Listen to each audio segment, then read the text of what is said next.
హైవ్యూస్ కొన్ని సందర్భాలలో నాకు అఫీషియల్స్ని చూసి కూడా ఎవరురా వీళ్ళు చైల్డ్ ఆర్టిస్ట్ కన్నా ఘోరంగా ఉన్నారనిపించింది. నేను కరెక్ట్గానే అన్నా, చైల్డ్ ఆర్టిస్ట్ కన్నా ఘోరంగా ఉన్నారు ఇంట్రా బాబు అనిపించింది నాకు. ఎందుకు?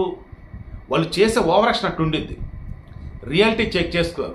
మొత్తం వాళ్ళ వల్లే ఇదంతా జరిగింది అని గొప్పగా ఫీల్ అవుతూ ఉంటారు. జరిగేది ఆఫీసర్ వాళ్ళు కాదు, ఆఫీస్లో ఉండే అటెండర్ వాళ్ళు, క్లర్క్ వాళ్ళు, లేదన్నప్పుడు బయట గేట్ దగ్గర ఉండే వాచ్మెన్ వాళ్ళు అవుతుంది మంచి మంచి పనులు కూడా. కానీ వీళ్ళ వల్ల అన్నీ ఫీల్ అవుతూ ఉంటారు. అలా పిన్నెల్లి రామకృష్ణారెడ్డిని ఇప్పుడు పోలీసులు అరెస్ట్ చేసింది, కోర్టులో జడ్జిలు రిమాండ్ విధించింది వేరే కేసులకు సంబంధించి. But election commission of India వాళ్ళు పిన్నెల్లి రామకృష్ణారెడ్డి ఇప్పుడు అరెస్ట్ చేశారు, చూశారు. మంచి ముగింపు ఇది. ఎన్నికలకి విఘాతం కలిగేసి చూస్తూ ఊరుకుంటామా? ఎవడైనా సరే తీసుకొని లోపలేసేయటమే. ఏమనుకున్నారు మా ఎన్నికల కమిషన్ అంటే?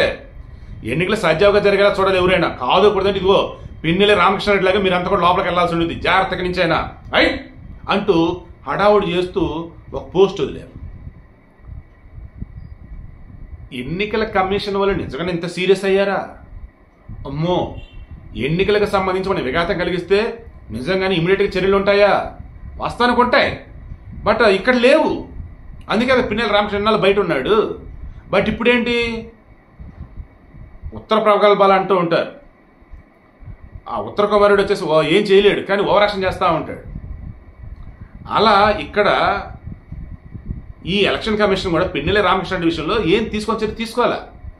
తీరా ఇప్పుడు అతనికి ఏదైతే ముందస్తు బెయిల్ లేదంటే ముందస్తు అరెస్ట్ వద్దనో సంథింగ్ లేదా ఏదో కోర్టులు చెప్పినా కదా, అవన్నీ పక్కకు పోయినాయి కదా. ఇక నేను ఆగా మేఘాల మీద ఏపీ పోలీసులు అతను అదుపులోకి తీసుకున్నారు. అతని మీద మొత్తం 4 కేసులు నమోదయ్యాయి. మొదటిది టీడీపీ పోలింగ్ ఏజెంట్ నంబూరి శేషగిరిరావు మీద హత్యాయత్నం. నెంబర్ 2 సిఏ నారాయణ స్వామి మీద హత్యాయత్నం. నెంబర్ 3 ఈఎంని ధ్వంసం చేయటం. నెంబర్ 4 అక్కడ ఒక మహిళను దుర్భాషలాడి బెదిరించడం. ఇది 4.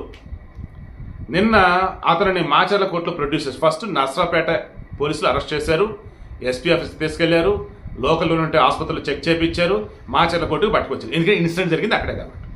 దెన్ వాళ్ళు ఇతనికి 2 కేసుల్లో బెయిల్ ఇచ్చారు. తెలుసా ఏమేంటి?